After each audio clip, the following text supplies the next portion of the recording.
하나님 말씀 고린도전서 2장 9절에 있는 말씀입니다.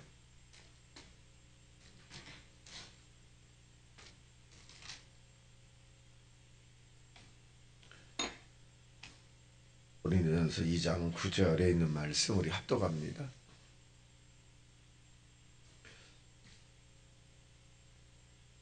시작. 기록된 바 하나님이 자기를 사랑하는 자들을 위하여 예비하신 모든 것은 눈으로 보지 못하고 귀로 듣지 못하고 사람의 마음으로 생각하지 못하였다 함과 같으니라. 아멘. 자, 10절 한 절로 볼게요. 10절 한 절 더 시작. 오직 하나님의 성령으로 이것을 우리에게 보이셨으니 성령은 모든 것 곧 하나님의 깊은 것까지라도 통달하시느니라. 아멘. 예수님을 사랑하면 아멘 하십시다. 이 시간 9월달을 맞이해서 하나님이 성령으로 인도해달라고 주여 삼창 통성으로 기도하겠습니다. 주여 주여 주여. 할렐루야. 우리 아버지 영원하신 우리 아버지 하나님 감사합니다. 아버지 우리 아버지 영원하신 우리 아버지 하나님 함께 하시고 아버지 역사에 주옵소서. 할렐루야. 우리 아버지 하나님 함께 하소서. 주님의 영혼만 나타나게 하옵소서. 우리 아버지 9월 한 달도 하나님 주님의 사랑 안에 거하게 도와주시고 하나님께만 우리 아버지 은혜가 되게 우리 아버지 도와주옵소서. 자비하신 아버지 수능 보는 일을 하나님 기억해 주옵시고 우리 아버지 하나님 서영주와 황현서 김영준과 김열훈 하나님께서 기억해 주셔서 우리 아버지 하나님 좋은 성적 거두게 우리 아버지 도와주시고 우리 아버지 수시로 보든지 정시로 보든지 우리 아버지가 각가지 모든 방법을 통해서 하나님 원하는 과에 원하는 데 기쁘게 우리 아버지 도와주시고 9월 한 달도 하나님께서 지켜주옵소서. 모든 영광을 주님께 돌리며 예수님 이름으로 기도합나이다. 아멘. 좋으신 하나님 좋으신 하나님 참 좋으신 나의 하나님. 우리의 기도를 응답해 주시는 우리의 기도를 응답해 주시는 참 좋으신 나의 하나님. 한없는 축복을 우리에게 주시는 한없는 축복을 우리에게 주시는 참 좋으신 나의 하나님. 할렐루야. 저는 고린도전서 2장 9절과 10절에 있는 말씀을 중심으로 여호와 이레 하나님 이런 제목으로 말씀을 증거합니다. 여호와 이레라고 하는 것은 하나님은 준비하시는 분이다 라고 하는 그런 의미를 가지고 있습니다. 이 내용이 신약에만 의미되는 것은 아니고 구약에 있는 그런 내용들이기도 합니다. 준비하신 분이다. 우리가 잘 아는 대로 이 아브라함이라고 하는 하나님의 사람이 자기 아들 독자 이삭을 모리아 산에서 제물로 바치려는 순간에 하나님께서 아브라함에게 하신 말씀입니다. 여호와 이레 준비해 놓았다는 것입니다. 오늘 본문에 봐도 하나님께서 저와 여러분을 향해서 하나님이 자기를 사랑하는 자들을 위하여 예비하신 모든 것은 눈으로 보지 못하고 귀로 듣지 못하고 사람의 마음으로 생각하지도 못하였다.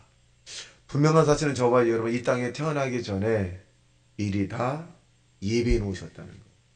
근데 그 예비해 놓은 것을 저와 여러분이 어떻게 찾아야 될까라고 하는 부분입니다. 우리가 잘 아는 록펠러라고 하는 사람이 있는데 이 사람은 갑부였죠. 근데 이분이 맨 처음부터 갑부가 아니라 이 록펠러라고 하는 사람이 사업을 시작하고 얼마 있다 잘 될 때 친구로부터 제안을 받습니다. 자기가 경영하는 광산이 있는데 이 광산을 사면 당신은 더 큰 부자가 될 수 있다. 이 록펠러라고 하는 사람이 그 친구의 말에 의해서 그 광산을 삽니다. 근데 얼마 가지 않아서 광맥이 끊어졌어요. 결국 이 록펠러라는 사람은 조금 더 가다가는 사업이 망할 지경이에요. 왜? 광맥이 끊어졌으니까 더 이상 석탄을 캐지 못하는 거잖아요. 이 록펠러는 친구를 원망해야 됨에도 불구하고 원망을 하지 않습니다.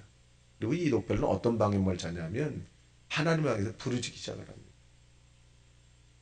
하나님, 내가 이 사업이 하나님 뜻인 줄 알고 시작을 했고 친구의 말에 의해서 시작을 했는데 이제 망하게 생겼습니다.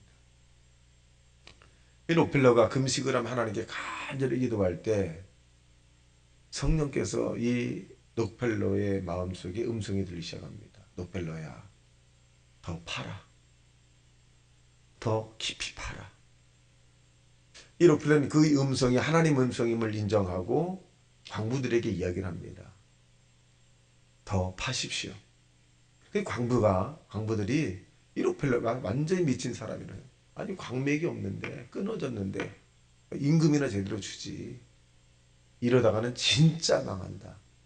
이 록펠러는 광부들을 설득하기 시작을 합니다. 더 파십시오. 모든 책임은 제가 지겠습니다.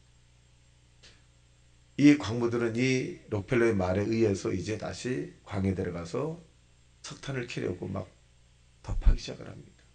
그때 한 사람이 소리 지릅니다. 시커먼 물이 나오기 시작을 합니다. 알고 보니 그것이 석유입니다. 석탄을 캐려고 했던 이 록펠러 사업장에서 석유가 쏟아지기 시작해요. 결국 이 록펠러는 이 석유로 인해서 세계의 갑부가 되는 것입니다. 지금 록펠러 재단으로부터 이 장학금이라든가 또 대학교라든가 얼마나 많은 혜택을 받는지 몰라요. 이 록펠러가 하나님의 음성을 들었기 때문에 그렇습니다. 이 록펠러 향해서 하나님께서는 이미 그 광맥, 그 석탄 대신에 석유를 준비해 놓으신 거죠. 우리도 때로는 우리가 인생을 살아가면서 막힌 문제들이 많을 수 있습니다. 그 건너편을 우리는 생각해 보셔야 합니다. 자, 그렇다면 성경은 우리에게 뭐라고 주고 있느냐? 여러분, 우리가 잘 아는 요셉이라고 하는 사람은 애굽에 팔려갔습니다. 얼마나 비참할까요? 형제들에게 인신을 매매를 당한 거죠. 거기 열심히 일했습니다만 결국 감옥에 갇히기도 합니다. 근데 이 요셉에게는 이 애굽이라고 하는 것이 유학을 간 겁니다. 이 요셉을 향해서 예비해 놓은 게 뭘까요? 애굽 나라의 국무총리라고 하는 것을 하나님이 딱 예비해 놓으셨어요. 성령에 의해서 이 요셉은 연단과 훈련을 받았고 그 결과는 하나님의 영광입니다. 저와 여러분 이 땅에 사는 동안에 때로는 눈에 보이지 않고 귀에 들리지 않고 손에 잡히지도 않습니다. 하나님 예정된 것이. 그럼 우리가 이것을 어떻게 찾아야 될 것이냐?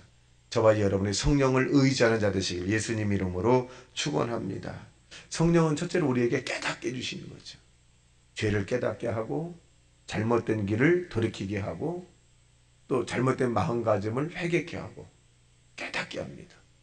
성경은 요한계시록 1장 3절에 보니까 깨닫는 자가 복이 있다라 그래요. 우리가 성령 안에서 깨닫기 때문에 신앙이 점점 깊어지는 거거든요. 내가 이렇게 살면 안 되겠다. 내가 믿음 생활을 더 똑바로 해야 되겠다.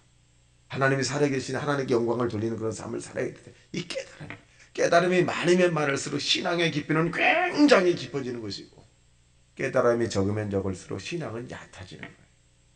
성령은 우리로 하여금 깨닫게 한다는 사실로 믿게 되시길 주님의 이름으로 축원합니다. 둘째로 성령은 우리가 하나님의 길을 인도해 줍니다. 우리가 잘 아는 바울이라고 하는 사람이 자기의 생각과 자기의 지식을 총동원해서 내가 하나님의 나라의 복음을 어디 전할까 하다가 아시아라고 하는 나라를 이 바울이 선택을 합니다. 근데 아시아의 복음을 증거하다가 이 바울은 실패하고 맙니다. 그 망연자실할 때 이 바울에게 환상 가운데 성령께서 마게도냐 사람이 손짓을 합니다. 우리를 도와달라. 결국 이 바울은 아시아로 가서 복음을 전해야 되겠다라고 하는 것을 포기하고 그 환상 가운데 나타난 이 마게도냐에 가서 복음을 증거하기 시작을 합니다. 그럴 때 그 마게도냐에 가서 복음을 증거할 때 하나님의 역사가 일어나기 시작을 합니다. 복음이 막 확산이 되기 시작을 합니다. 결국 이 하나님의 성령은 이 바울에게 잘못된 길을 돌이키게 만들었죠. 하나님이 원하는 길을 가라.